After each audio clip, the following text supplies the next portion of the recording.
Hello everyone. Welcome to First Online University, a global platform for all your education and growth related needs. In this lecture, we are going to begin with atomic structure topic. And before we begin, this is going to be, let me just tell you that this is going to be a huge topic because we will be covering from the very basics to the advanced level where you can get really good questions from your particular chapter in the exam. So in this first lecture, we will simply begin with an introduction and the importance of atomic structure.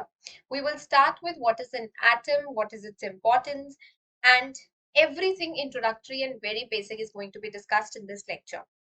Before we begin, a piece of information for you. You can use the coupon codes Mission JEE or Mission NEET while you enroll at First Online University for Mission JEE or NEET.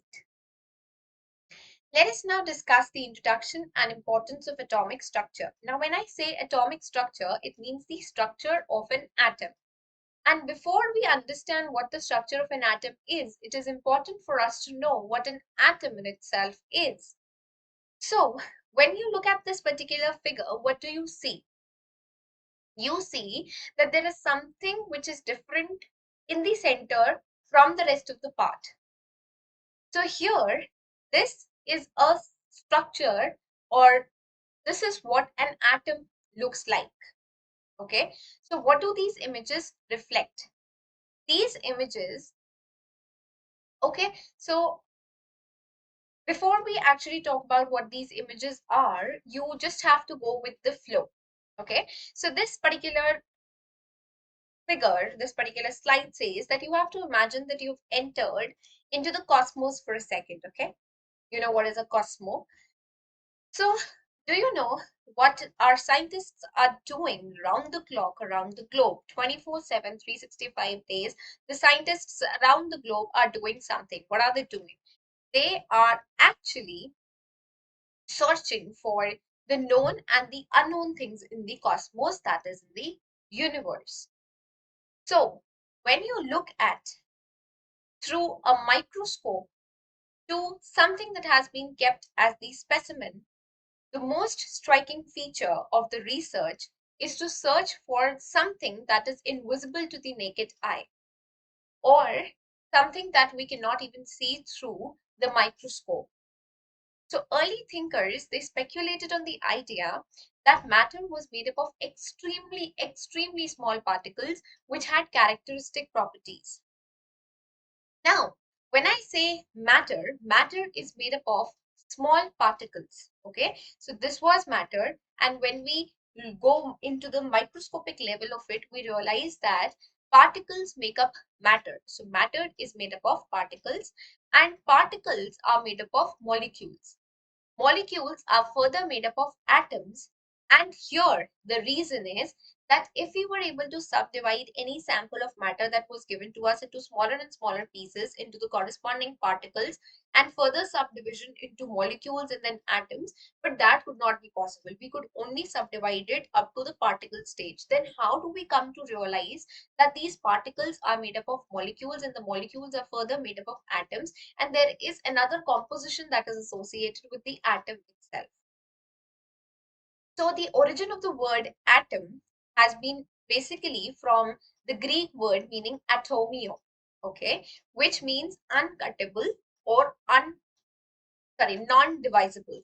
Okay, that is something which cannot be further divided. We know that matter is divisible, or you can say that matter is cuttable.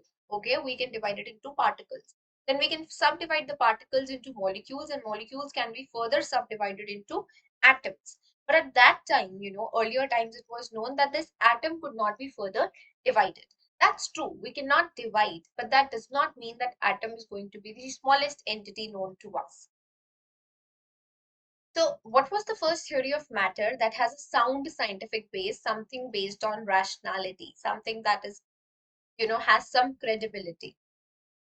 So, it was the Dalton's atomic theory, which said in 1808, it was back in 1808, that said that atom is the ultimate particle of matter and that there is no smaller particle than matter that can exist. Now, what is basically this theory says? What does this theory say? It says that the atoms are indivisible, that is, atoms cannot be further divided, and no other particle of matter exists which is as small as an atom.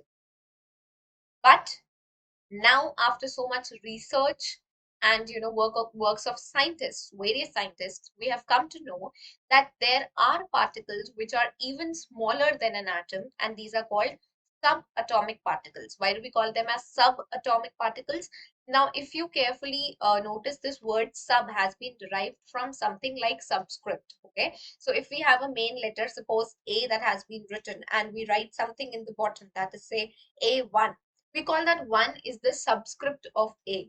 So because it is lower in position as compared to A, we call it subscript. Okay. Similarly, subatomic means smaller in size than the atom. So what are the subatomic particles? And the subatomic particles are basically the particles which are smaller and they are present inside the atom. Now, the important question here is, what was the experiment that actually led us to the point that atom, according to what Dalton said, was the ultimate smallest particle and there was no smaller particle than this. But then what was this experiment that suddenly popped up which told us that no, atom is not the smallest particle, but it can be further divided into subatomic particles. So it was basically the discharge tube experiment. Faraday's law of electrolysis, as well as artificial radioactivity. All of these three experiments, do remember the names of these experiments: the discharge tube experiments, Faraday's laws of electrolysis, and artificial radioactivity. So all these three experiments led us to the view that atom is further divisible into subatomic particles.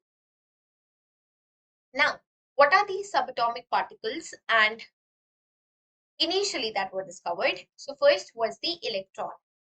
Electron, proton, and neutron were the three subatomic particles that were initially discovered, which were smaller than an atom and they were actually present inside the atom. Okay. Now, the next thing is that what were the challenges that the scientists actually had to face when they were, searching for subatomic particles? Because this was something that had never come up in the past and it was something new that they were discovering. And any time we have to discover something new, we obviously have to go, you know uh, out of the way, and out of the box thinking is required. So we have to also face a lot of challenges. If you want to go abroad and study, if you want to go to some other country to study, but nobody in your family has ever done that, they've all studied in the country where you are, so then it becomes very challenging for you to make your parents accept your decision, make your other family members accept your decision, and it's very difficult to convince them. Okay, but you have to overcome all those challenges in order to achieve your ultimate goal. So that similar was the case with those scientists, okay, who had this, major challenges that they had to face in order to discover these subatomic particles, in order to make people believe that yes, there were, particles that were even smaller than the atom that existed. So the challenges were they had to explain the stability of the atom. Then it was to compare the behavior of one element from the other in terms of both physical as well as chemical properties.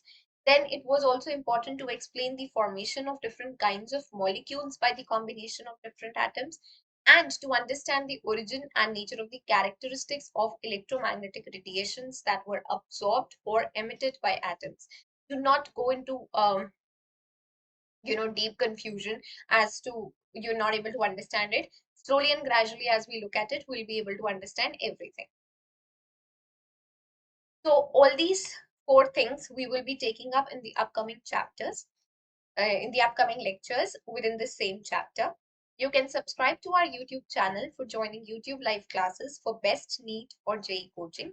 You can also download the First Online University mobile app for continuous learning through your smartphones. Keep learning with First Online University, a team of millions of learners and educators worldwide.